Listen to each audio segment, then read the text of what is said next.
안녕하십니까. 2022년 1월 7일 저병국의 팩트 시작하겠습니다. 오늘 한국갤럽의 여론조사가 발표됐는데요. 여기서 안철수 후보가 처음으로 15%를 넘었습니다. 15%가 가지고 있는 의미 아마 아실 겁니다. 15%가 넘으면요, 자기가 쓴 선거자금 전부를 돌려받을 수 있습니다.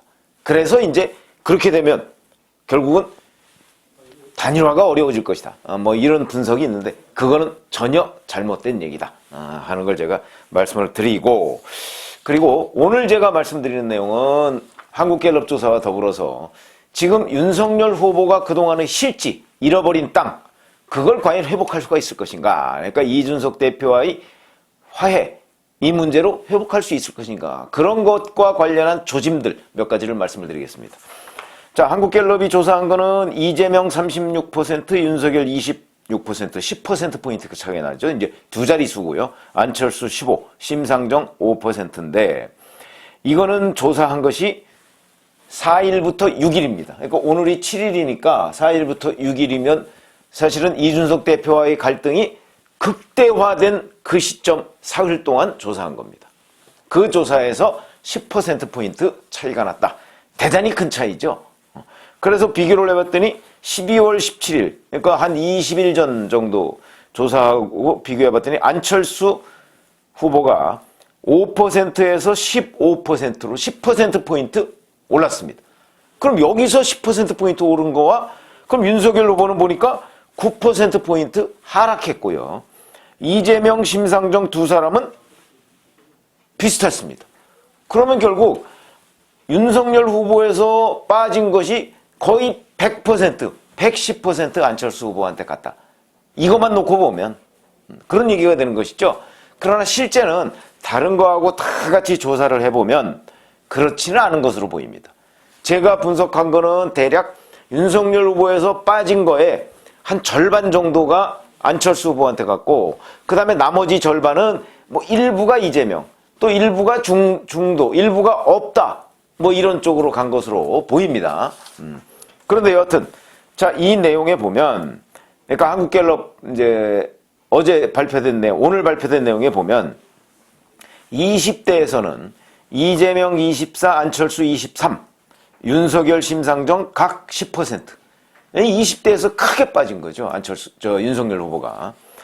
그러니까 이게 그만큼 20대에서 실지, 잃어버린 땅이 많다는 얘기입니다. 30대에서는 이재명 35, 윤석열 19, 안철수 18, 심상정 7. 여기에도 보면 또 30대에서 윤석열에서 안철수로 간 땅이 굉장히 많다. 뭐 이런 얘기가 되는 것이고. 자, 그런데 그러면 이런 실지를 과연 윤석열 후보가 이준석 대표와의 갈등을 이제 봉합하면서 과연 회복할 수 있을 것인가? 많은 시청자분들은 또, 아니 이준석 저러다가 또 가출할지 모르는데 그걸 왜 끌어안았어? 라고 얘기하시는 분들도 있고, 또 일부에서는 아니야, 이번은 다를 거야. 왜 다르냐? 우선 강사에서 숙식을 하겠다고 그랬습니다. 안 도망가겠다 이런 얘기죠. 거기다가 세 번째로 도망가면, 그러니까 또 한 번 도망가면, 그러면 난 이제 대표직에서 사퇴하겠다. 이걸 의원들 앞에서 약속을 했습니다. 그러면 이제 정말 도망가면 대표 내놔야 됩니다. 그렇지 않아도 어저께까지도 대표직을 사퇴하라는 의원총회에서의 결의안이 통과되기 직전이었는데, 그 다음에 뭐 이런저런 얘기 그동안에 의원들은 의원들대로, 그 다음에 또 이준석 대표는 이준석 대표대로 아마 하고 싶은 말들이 많았던 모양인데 무려 8시간을 의원총회를 한 겁니다. 그랬는데도 그 결론은 사실 안 났죠. 그런데 윤석열 후보가 현장을 방문해서 이준석 대표의 과거, 그 다음에 뭐 모든 게 다 내 잘못이다 라고 얘기를 하면서 그걸 봉합을 하는 바람에 극적으로 이준석 대표에 대한 사퇴 의견이 잠재워진 이런 의미가 있는 것이죠. 그러다 보니까 자, 이게 과연 그럼 이준석 대표의 또 다른 가출, 이걸 보장할, 담보할 장치가 되는 거냐. 이런 부분이 이제 퀘스천 마크로 남았습니다. 그런데 이런 것들을 분석하는 거는 결국, 자, 저희 같은 이제 평론가들이나 뭐 특히 이제 기자 출신 평론가들, 이런 사람들이 보고 있는 흐름, 그 다음에 다른 흐름, 이런 것들이 있죠. 그런 것들이 이제 결국 종합해보면 과연 윤석열 후보가 지난 한 달여간 실지, 잃어버린 땅, 이걸 얼마나 회복할 수 있을 것인가, 이런 부분이 이제 궁금해지는 대목인데, 제가 그런 조짐, 이런 말씀을 드렸죠. 그 조짐이 우리나라에서 사실 이런 것들과 관련해서 가장 예민하게 반응한 데가 물론 국민 여론이고, 그 다음에 한 두 번째 내지 세 번째쯤이 주식시장입니다. 그렇죠. 근데 그 주식시장 오늘 오전 상황을 보니까요, 갑자기 저는 뭐 처음 듣는 종목들인데 애니능률이라고 하는 데가 있습니다. 애니능률. 여기가 17.89%가 올라가지고 14,500원이 됐고, 또 덕성이라는 데가 있더군요. 여기가 11.19%가 올라서 16,400원. 서현이라는 데는 11.86%가 올라서 13,200원 이렇게 되어 있습니다. 그럼 이런 곳이 과연 뭐냐? 이게 저도 다 이게 세 군데 다 처음 듣는 그 회사들인데, 대표이사, 임원 이런 사람들이 윤석열 후보하고 같은 파평윤 씨나 또는 윤석열 후보하고 학연, 지연 이런 것들로 연관이 돼 있어서 이른바 주식시장에서 윤석열 테마주라고 하는 것들이었다고 합니다. 이런 것들이 일제히 오른 겁니다. 주식시장이 정말 예민하죠. 그러면 왜 올랐느냐? 결국 윤석열 테마주가 각광을 받았다. 이런 걸, 그러면 주식시장은 우리야 그냥 뭐 누구 찍느냐 마느냐 뭐 일반 국민들은 그렇게 생각하고 있지만, 주식시장은 이게 곧 돈이다라고 생각하는 사람들의 집단입니다. 여기서 윤석열 테마주가 돈이 된다고 본 거죠. 그 얘기는 윤석열 후보가 실지 회복이 가능하다고 보고 있는 겁니다. 바로 돈을 가진 사람들이. 그런 것이고요.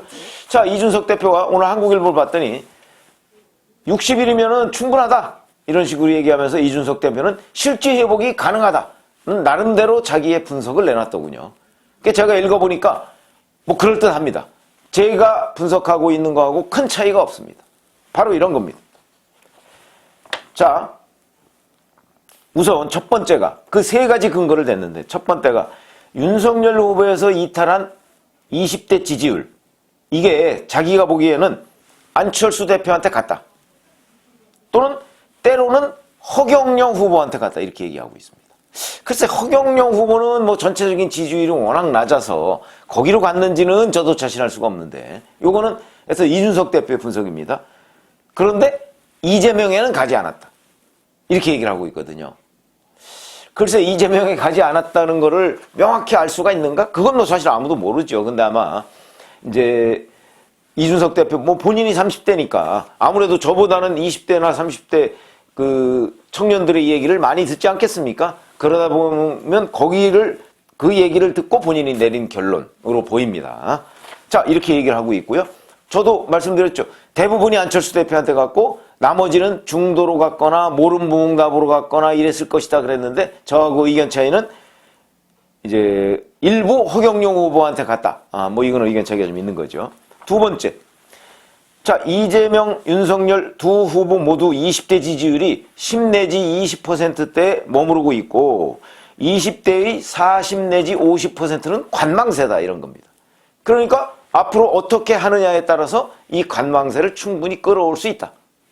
이거는요, 20대, 30대의 경우에는 또 이것뿐만 아니고 지지 후보를 바꿀 수 있다. 이것도 세대별로 보면 가장 높습니다. 이런 것들은 굉장히 중요한 거죠. 그러니까 앞으로 60일 동안 어떻게 하느냐에 따라서 20, 30대는 관망세도 많고, 관망세라는 거는 새롭게 본인이 지지할 후보를 임박해서 결정하겠다, 이런 거 아니겠습니까? 그렇거나 아니면 지금 누구를 지지하고 있더라도 이 사람 충분히 바꿀 수 있어 라는 생각을 하고 있기 때문에 지금 앞으로의 60일이 중요하다. 이게 이제 이준석 대표의 분석의 근거입니다. 그 다음에 세 번째. 20대가 안철수 후보를 제대로 모르고 있다, 이제 이렇게 얘기하는 거죠. 뭐 이거의 근거는 안철수 후보 지지율이 최근에 급등한 것은 결국 이재명과 윤석열이 마음에 들지 않아서 일시적으로 옮겨간 반사이익이다.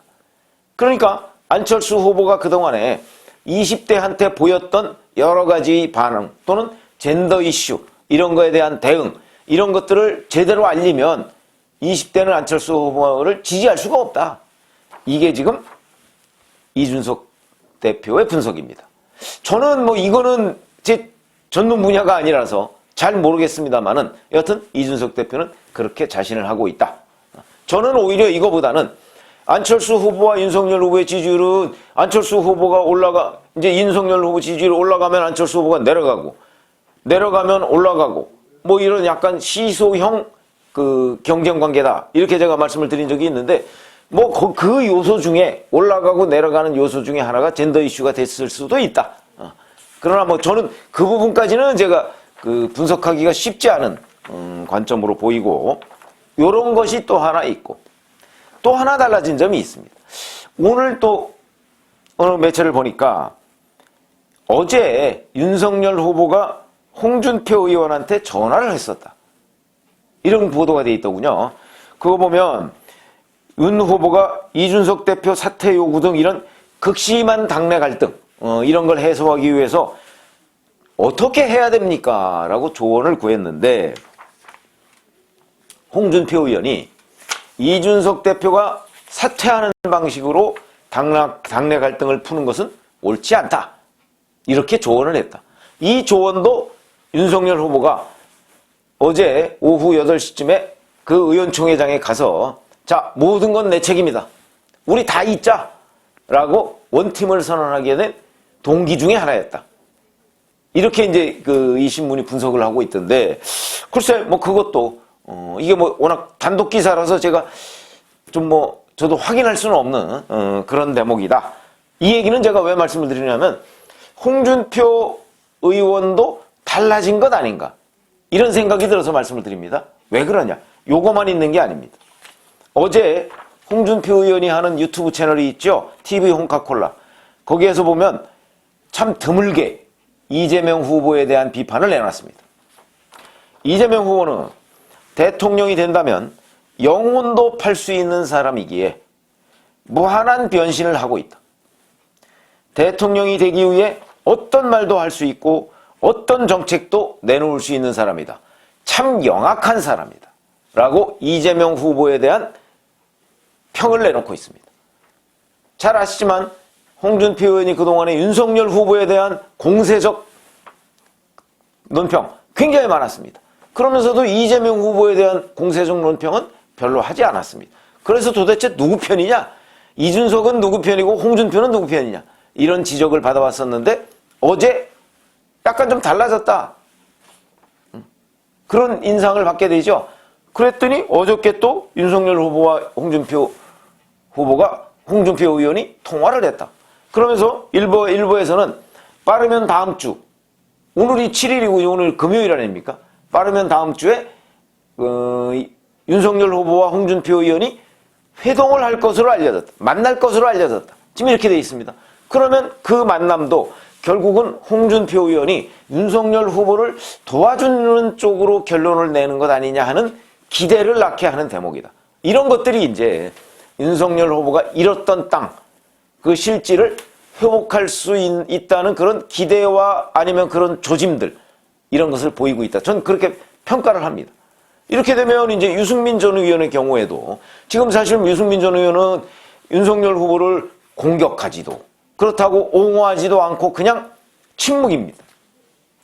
좀 움직일 수 있지 않을까 하는 생각이 들고요. 자, 그동안에 윤석열 후보의 제 유튜브 며칠 전에 제가 그런 얘기를 해드렸었죠. 윤석열 후보 지지율의 하락 이유 하면서 세 가지를 제가 말씀을 드렸습니다. 첫 번째가 이준석 대표와의 갈등. 그 중에 이제 김종인 전 위원장은 이제 결별을 했으니까 그런 문제.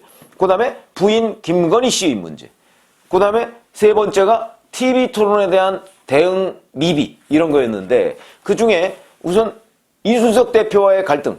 이거는 어제부로 저는 거의 완벽하게 해소가 됐다. 거기에 약간의 애프터 서비스만 있으면 더 이상 문제되지는 않을 것으로 보인다.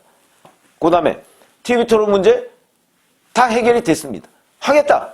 이렇게 얘기를 했고요. 그동안에는 대장동 특검을 이재명 후보가 받아야 내가 TV 토론을 할 수 있다라고 얘기한 그 부분 대장동 특검을 수용 이 부분은 빼버렸습니다. 그거는 별개로 이 연결고리를 끊어버린 거죠. 아예. 그렇기 때문에 이제 TV 토론 문제도 해소됐다. 그러면 이제 세 가지 중에 두 가지가 해결이 됐습니다.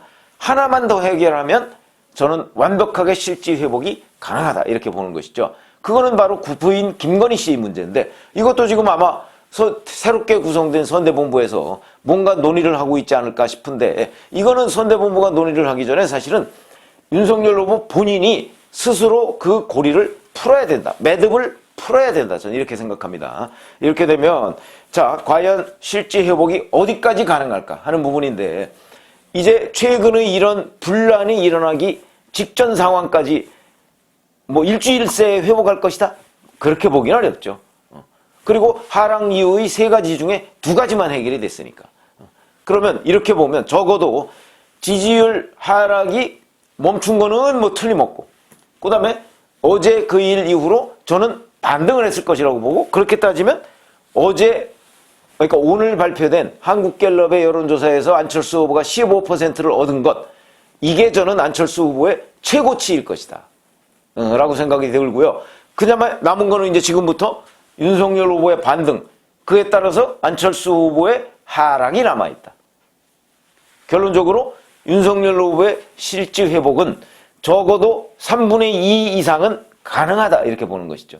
그럼 여기다가 이제 그야말로 활용점정이 되려면 부인 김건희 씨의 문제까지도 해결하고 그 다음에 새로운 선대본부에서 또 선거 전략을 좀 수정해서 완전히 달라진 윤석열의 모습을 보인다.